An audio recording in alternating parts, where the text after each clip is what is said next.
তাহলে একটা ইলেকট্রনে যদি আমরা কি করতে পারি, পজিশন আমরা যদি ডিটারমাইন করতে হয় আমাদের, ঠিক আছে। The position of electron can be determined through this 4 quantum number, ঠিক আছে। এই 4টে কোয়ান্টাম নাম্বার আমাদেরকে বলবে যে ইলেকট্রনটা কোথায় আছে, ঠিক আছে, অ্যাকচুয়াল পজিশন অফ ইলেকট্রন। তাহলে এইটা কোথার থেকে এসছে, না এইটা কোথার থেকে এসছে জানতে গেলে আমাদের একটা ওয়েভ ইকুয়েশন আছে। কি wave equation? D square psi by d x square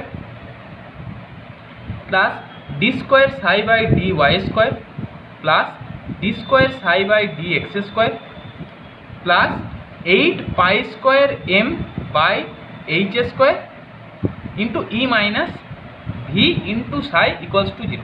এটা হচ্ছে শর্ডিঞ্জার ওয়েভ ইকুয়েশন,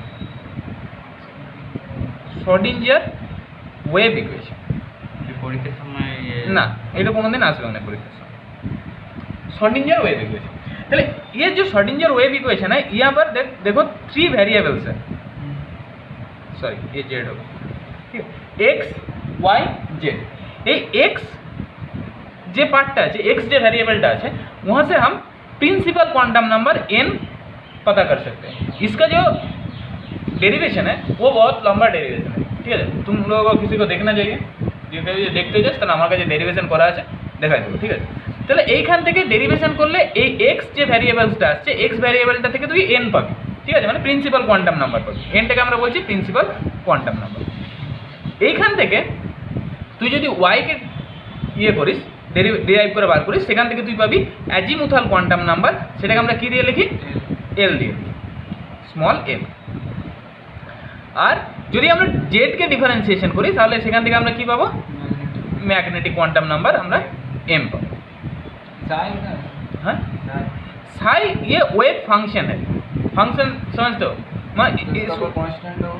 हाँ ये एक फंक्शन है, जैसे तुम करते हो ना D D x of F x electron বৃদ্ধির সম্ভাবনাকে বলেছিলে তো কি ওইটা হচ্ছে সাই সাই star probability of finding the electron density. Electron density কোথায় বেশি হবে সেটা হচ্ছে সাই ইন্টু সাই স্টার, ঠিক আছে।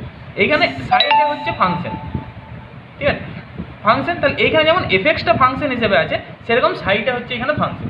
তাহলে এফএক্সটা ফাংশন হিসেবে থাকলে এখান থেকে তুই কী পাবি? এফ ড্যাশ এক্স পাবি, ঠিক আছে। সেরকম সাইটা হচ্ছে এখানে একটা ফাংশন, যেটা কি ফাংশন তোরা যখন ফিজিক্সে ইয়ে পড়বি, ওয়েভ মেকানিক্স পড়বি, ঠিক আছে, ক্লাস 11-এ আছে ওয়েভ, তখন তোরা বুঝতে পারবি যে একটা মানে ওয়েভকে তার কি ওয়েভ ইকুয়েশন দিয়ে ওটাকে মানে ডিফাইন করা হয়। দেখবি তোর আছে এই এক্স স্কোয়ার সাইন এক্স বা এমনি সামথিং কিছু একটা ইকুয়েশন আছে, ওইখান থেকে কোনো একটা ওয়েভকে ডিফারেন্সিয়েট করা হয়, ঠিক আছে। আমরা অত ডিটেলে যাবো না এখন, আমরা শুধু দেখবো যে এখান থেকে আমরা এন এল আর এম এই তিনটে কোয়ান্টাম নাম্বারকে আমরা এখান থেকে বের করতে পারি। তাহলে এনটাকে হ্যাঁ স্পিন কোয়ান্টাম নাম্বার এইটা থেকে আমরা বের করতে পারি না। স্পিন কোয়ান্টাম নাম্বার আমাদের আলাদা একটা পাউলিস এক্সক্লুশন প্রিন্সিপাল আছে, ওইখান থেকে আমরা স্পিন কোয়ান্টাম নাম্বারটাকে বের করব, ঠিক আছে। তাহলে আমরা স্পিন কোয়ান্টাম নাম্বার কোথা থেকে পাবো? পাউলিস exclusion principal.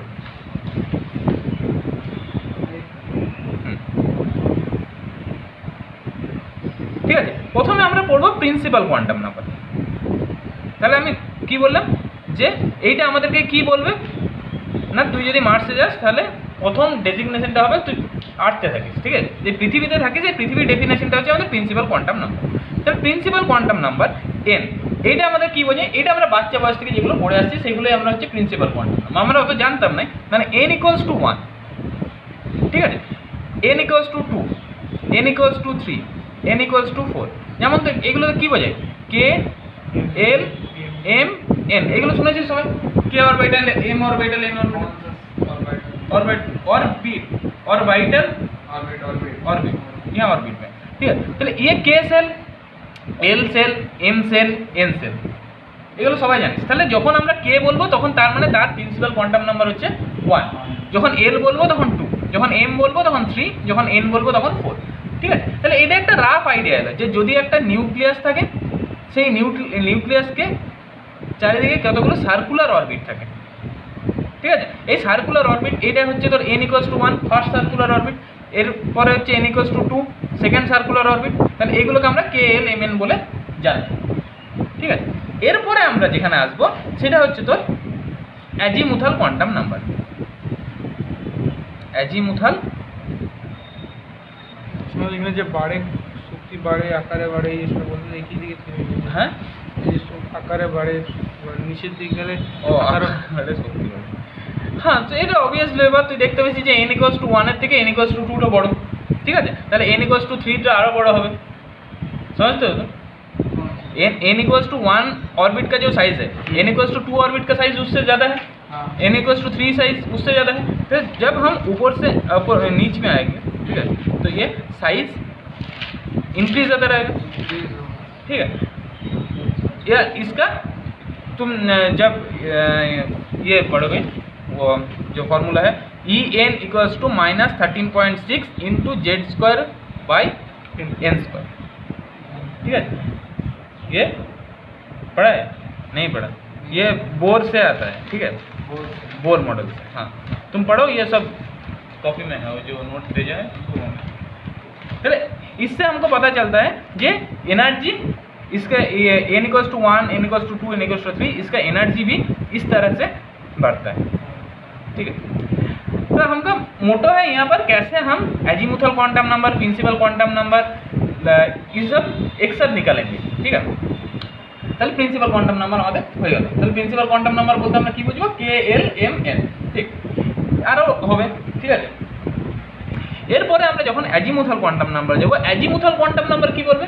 Azimuthal quantum number বলবে আমাদের শেপ অফ দ্য অরবিটাল, মানে অরবিটালটা শেপ কি, শেপ অফ অরবিটাল, অরবিটালের আকার কি, ঠিক আছে? মানে অরবিটালটা কীরকম দেখতে, মানে আরেকটু আমরা ভিতরে যাচ্ছি জিনিসটা, ठीक है? मैंने हम पहले बोले थे हम अर्थ में रहते हैं, उसके बाद में हम एशिया में आए, तो इसके बाद मैं प्रिंसिपल क्वांटम नंबर का कहाँ रहता है? प्रिंसिपल क्वांटम नंबर का azimuthal quantum number. Azimuthal quantum number क्या? एजीमुथल क्वांटम एक प्रिंसिपल क्वांटम नंबर মানে একটা প্রিন্সিপাল কোয়ান্টাম নাম্বারের মধ্যে অনেকগুলো এজিমুথাল কোয়ান্টাম নাম্বার ঢুকে রাখতে পারে, ঠিক আছে? তাহলে ওই আমি বলছি যে কোথায় আছে, আরও স্পেসিফিক্যালি কোথায় আছে, তখন আমি বলবো এজিমুথাল কোয়ান্টাম। তাহলে এজিমুথাল কোয়ান্টাম নাম্বার অ্যাকচুয়ালি কি বলে? অ্যাকচুয়ালি বলে শেপ অফ দ্য অরবিটাল। যদি অ্যাজিমুথাল কোয়ান্টাম নাম্বার l = যদি 0 হয়, হাত ধরে গেলে বলবি, বন্ধ করবি। অ্যাজিমুথাল কোয়ান্টাম নাম্বার যদি 0 হয় তাহলে সেক্ষেত্রে আমাদের কি হবে? সেটাকে আমরা বলবো এস অরবিটাল। শোনো না, বলো। n = 5, n = 6, n = 7 রাখবে, হ্যাঁ, তখন দেন n এর পর কি হবে? n p K L M N O P Q R S, ওইগুলো আসছে না, কারণ তুই তো দেখবি যে এতদিন ধরে যা করলি 1:2:2 p6 এরকম ভাবে লিখতে হচ্ছে, কে এল এম এন এর কি দরকার পড়ছে? না, আর পড়বে না, সেটা হচ্ছে ব্যাপার। তাহলে l = যখন 0 হবে এস অরবিটাল, ঠিক আছে? তাহলে এস অরবিটালের ইয়ে কি হয়, শেপ কি হয় না? স্ফেরিক্যাল,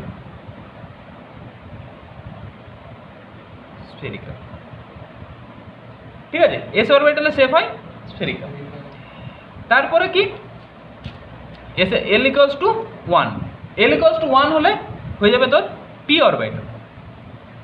অ্যাজিমুথাল এখানে যেমন প্রিন্সিপাল কোয়ান্টাম নাম্বার n দিয়ে ডিনোট করলে, এখানে অ্যাজিমুথালকে l দিয়ে ডিনোট করা, ঠিক আছে? তাহলে পি অরবিটাল যদি হয় তাহলে পি অরবিটালের শেপ কি হয়ে যাবে না? পি অরবিটাল শেপ হয়ে যাবে ডাম্বেল, ঠিক আছে? ডাম, ঠিক আছে? যদি l = 2 হয় তখন কি হবে? এসপির পরে কি আছে? ডি অরবিটাল, তাহলে ডি অরবিটালের শেপ কি হয়ে যাবে? ডাবল ডাম্বেল, ঠিক আছে? মানে এইরকম ভাবে একটা থাকবে আর এরকম ভাবে একটা থাকবে, ডাবল ডাম্বেল, মানে দুটো ডাম্বেল আছে, ঠিক আছে? Double dumbbell.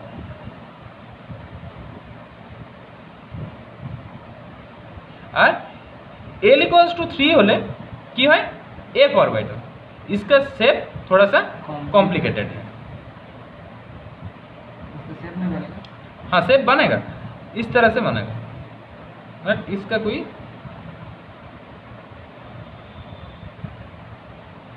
ऐसा फिक्स्ड शेप नहीं है इसका, ऐसा कुछ दिखा। तो আমরা কি বললাম যে l = 0 হলে সেটা হবে এস অরবিটাল যার শেপ হবে স্ফেরিক্যাল, l = 1 হলে পি অরবিটাল যার শেপ হবে ডাম্বেল, l = 2 হলে ডি ডাবল ডাম্বেল, 3 হলে এফ কমপ্লিকেটেড, ঠিক? এইবার আমরা বলবো যে n = কত হলে আমরা কি লিখতে পারি, n = কত হলে আমরা কি লিখতে পারি। যেমন যদি আমাদেরকে বলে যে n এর ভ্যালু কত হলে এল এর ভ্যালু কত হবে? এল এর ভ্যালু হবে 0 এটা দেন লেস দেন ইকুয়াল টু লিখে না, এটা দেন ইকুয়াল টু লিখে, হ্যাঁ ঠিকই লিখেছি, আচ্ছা ঠিক আছে, উল্টা দিকে লিখছিস, ঠিক আছে। তাহলে n ইকুয়ালস টু যদি আমাদের 1 হয়, n তো আমাদের 1 থেকে শুরু হয়, তাহলে n ইকুয়ালস টু যদি 1 হয় তাহলে 0 আর n এর জায়গায় যদি 1 বসাস কত আসবে? n মাইনাস 1টা কত আসবে? n এর জায়গায় যদি 1 0 বসবে, তাহলে দেখ 0 থেকে শুরু হয়ে 0 ही तो शेष হচ্ছে, ठीक है, 0 से स्टार्ट होगा 0 से ही खत्म हो रहा है, তাহলে इसका वैल्यू क्या होगा?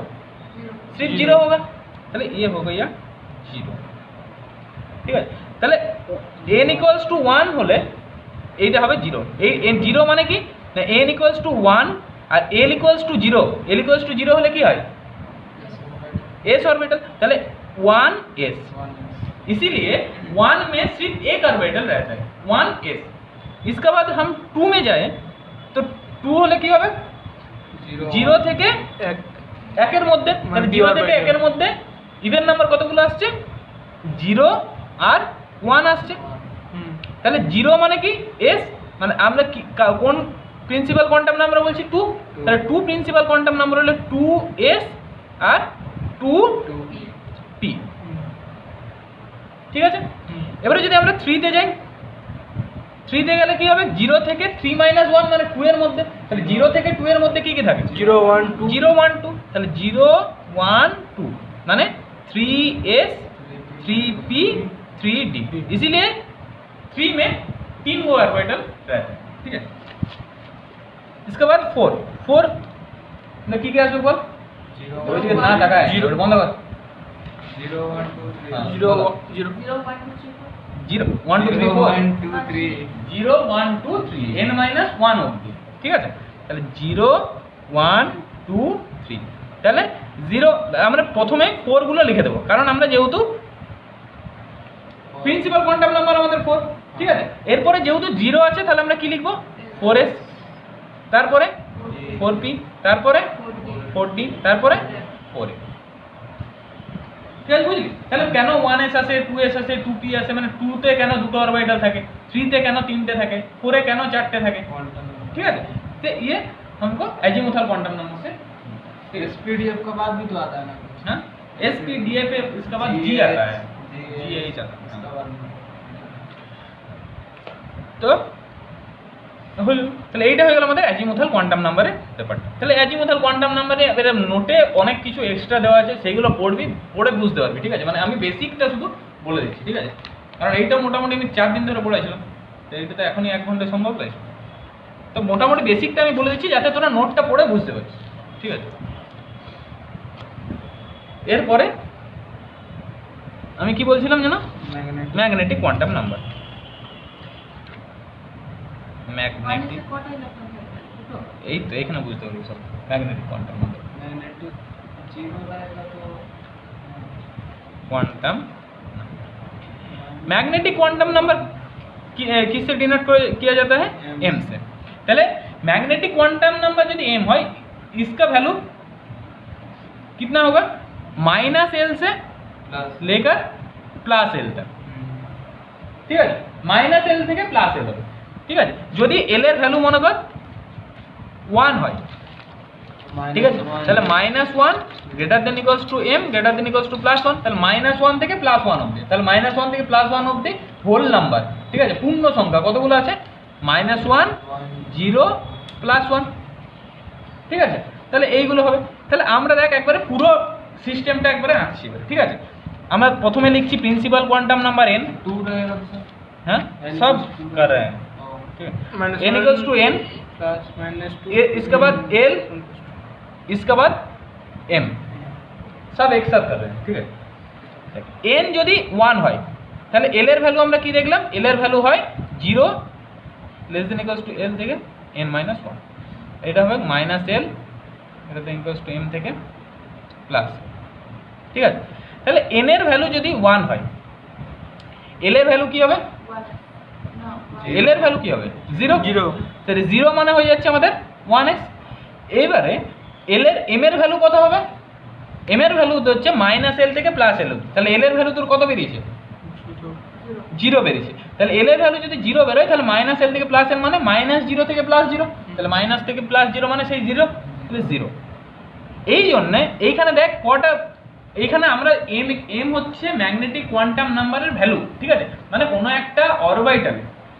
একটা অরবিটালে যে ইলেকট্রনটা থাকবে তার ম্যাগনেটিক কোয়ান্টাম নাম্বার কত হবে, ঠিক আছে। তাহলে এইখানে দেখ আমরা এখানে ডিসকাস করব number of magnetic quantum number নিয়ে। কি বললাম? Number of magnetic quantum number, মানে কতগুলো ম্যাগনেটিক কোয়ান্টাম নাম্বার আমরা পাচ্ছি। এখানে দেখ কটা ম্যাগনেটিক কোয়ান্টাম নাম্বার পাচ্ছি, একটা। তাহলে এই জন্য 1s এ একটাই অরবিটাল থাকে, ঠিক আছে। এরপর যদি আমরা 2 তে যাই, n = 2, n = 2 হলে l এর ভ্যালু কি হবে? 0 আর 1। যখন l এর ভ্যালু 0 তখন m এর ভ্যালু কি? 0, माइनस 0 से लेकर प्लस 0 तक 0, चलिए ये 0 हो गया, चलिए ये एक को आया तो इसके लिए 2s एक ही ऑर्बिटल होता है। इसके बाद l = 1, l = 1 होगा तो m = कितना होगा? -1 0 প্লাস 1, তাহলে কতগুলো এলো? 3টে। এই জন্য p অরবিটালে 3টে सेल থাকে, ठीक है, इसलिए 2p 3 गो सेल लेकर होता है। ये क्या रहता है सर? 2px 2py 2pz? हाँ, यही है 2px, एक गो को 2px बोलता है, इसको 2py, इसको 2pz, ठीक है। এরপর যদি 3 হয়, 3 হলে কি হবে? 0 1 2, তাহলে 0 হলে কি হবে? 0 মানে 3s একটাই অরবিটাল, 1 হলে কি হবে? -1 0 প্লাস 1 মানে 3p মানে 3টে অরবিটাল।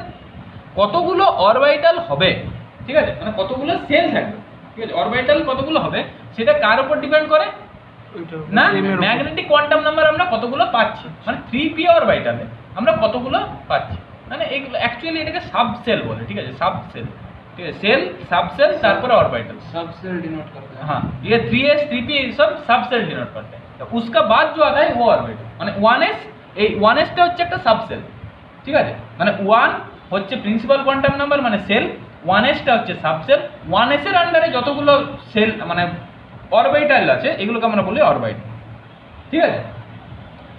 তাহলে এবার 2 যদি হয় তাহলে কি কি হবে? 2 হলে -2 থেকে +2 অবধি, তাহলে -2 -1 0 +1 +2, তাহলে কতগুলো এলো? 5টা। এই জন্য 3d 5টা অরবিটাল থাকে, এই জন্য 3d তে 5টা অরবিটাল থাকে। समझ में आ रहा है ये सब? 3d में 5 गो ऑर्बिटल। इसके बाद n = 4, n = যদি 4 হয় তাহলে কি হবে? 0 1 2 3, তাহলে 0 হলে 0 1 2 3, তাহলে 0 হলে কি হবে? আমাদের একটাই থাকবে শুধু 4s, তারপরে মানে 0 হলে এটাও 0 হবে, ঠিক আছে, এটাও 0 হবে, তাহলে 1 হলে -1 0 +1 হবে মানে 4p মানে দুটো 3টে থাকবে, তারপরে -2 -1 0 +1 +2 মানে এখানে 5টা অরবিটাল থাকবে 1 2 3 4, ঠিক আছে। আর -3 মানে -3 -2 -1 0 +1 +2 +3 মানে কতগুলো?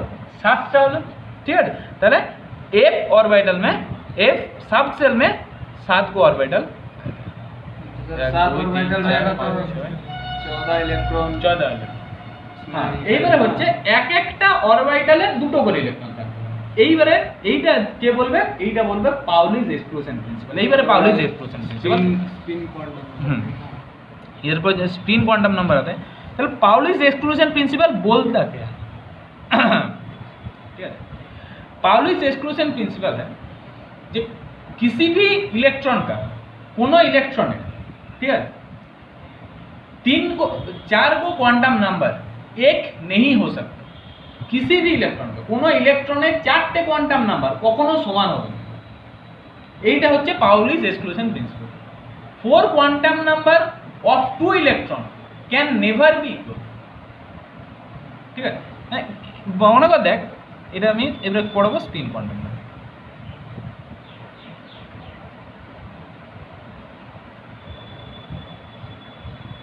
কি বললাম, মনে কর আমি বললাম যে 2s, ঠিক 2s এ মনে কর এই দুটো ইলেকট্রন আছে, ঠিক তো 2s এ দুটো ইলেকট্রন আছে। এবারে আমি বললাম যে এই ইলেকট্রনটা, এই 1 নাম্বার ইলেকট্রন মনে কর, 1 নাম্বার ইলেকট্রনটা আমি এটাকে ডিনোট করে দিচ্ছি, এটা 1 নাম্বার, এটা 2 নাম্বার। আমি তোকে যদি বলি 1 নাম্বার ইলেকট্রনটার জন্য n কত, n মানে প্রিন্সিপাল কোয়ান্টাম নাম্বার কত, 1 প্রিন্সিপাল কোয়ান্টাম নাম্বার এটা দেখতে পেয়েছিস না অন্ধের মতন 2s 2s এ আছে, তাহলে প্রিন্সিপাল কোয়ান্টাম নাম্বার কত 2, ঠিক। আমাদের অ্যাজিমুথাল কোয়ান্টাম নাম্বার কত, azimuthal quantum number 0। Magnetic quantum number কত, দাঁড়া বল ম্যাগনেটিক কোয়ান্টাম नाम्बर कत, 1 का हाँ मैं ये इलेक्ट्रॉन का मैग्नेटिक क्वांटम नंबर क्या है, 0 हाँ -1 0 प्लस L 0 होगा हाँ तो मैग्नेटिक क्वांटम नंबर भी 0 होगा, तो यहाँ पर मैग्नेटिक क्वांटम नंबर 0। তাহলে আমি কি বলতে যাচ্ছি যে 2s মানে দেখ এই কোথায় পেয়েছিলি আমরা, 2s কোথায় পেয়েছিলাম, এইখানে পেয়েছিলাম, ঠিক আছে। তাহলে 2s এর জন্য প্রিন্সিপাল কোয়ান্টাম নাম্বার কত ছিল, 2 ছিল। l কত ছিল, 0 ছিল। m কত ছিল, 0 ছিল। তাহলে এইগুলোই আমরা লিখলাম দেখ, n = 2, l = 0, m = 0। তাহলে আমরা যদি এই 2 নাম্বার ইলেকট্রনটার কথা বলি, 2 নাম্বার ইলেকট্রনটার ক্ষেত্রে দেখ n = 2, ঠিক আছে, l = 0, m = 0, ঠিক। তাহলে দেখ তিনটে কোয়ান্টাম নাম্বারই দুটো অরবিটালের ক্ষেত্রে ইলেকট্রনের ক্ষেত্রে সেম হয়ে যাচ্ছে, কিন্তু পাউলি কি বলছে, বলছে যে কখনোই চারটে কোয়ান্টাম নাম্বার সেম হতে পারে না, মানে এর পরে যে স্পিন কোয়ান্টাম নাম্বার আসবে এটাকে কোনো মতেই সেম হওয়া চলবে না, ঠিক। তাহলে এইখানে কি বলছে, যদি একটা ইলেকট্রনের আমি ম্যাগনেটিক কোয়ান্টাম নাম্বার এই স্পিন কোয়ান্টাম নাম্বারকে +½ লিখি, তাহলে আমাকে অন্যটাকে কি লিখতে হবে, -½ লিখতে হবে। এইটা কিন্তু কখনোই নয় যে উপরেরটাকে +½ নিচেরটাকে -½ এরকম নয়, যে কোনো একটাকে তুই যদি +½ বলিস তার অপোজিটটাকে -½ বলতে হবে, তুই এই নিচেরটাকেও +½ বলে এই উপরেরটাকেও -½ বলতে হবে, ঠিক আছে। তাহলে এইটা হচ্ছে স্পিন কোয়ান্টাম নাম্বার, যেটা কি জন্য এসেছিল, যেটা এসেছিল যে কোয়ান্টাম নাম্বারগুলো আমাদের সেম মানে হবে না, এই জন্য আমাদের লাস্ট l = 0 ওইটা কি করে লিখব বুঝতে পারছি না। কোন l = 0, তাহলে s আছে তো 2s এ আছে, হ্যাঁ। তাহলে s এর জন্য l কত হয়, এইখানেই পড়লে যে বাবা s এর জন্য l কত হয় 0, তাহলে আর l 0 হলো তো এখানে বসালে m এর মান या देखছে না ওরা সেরা করা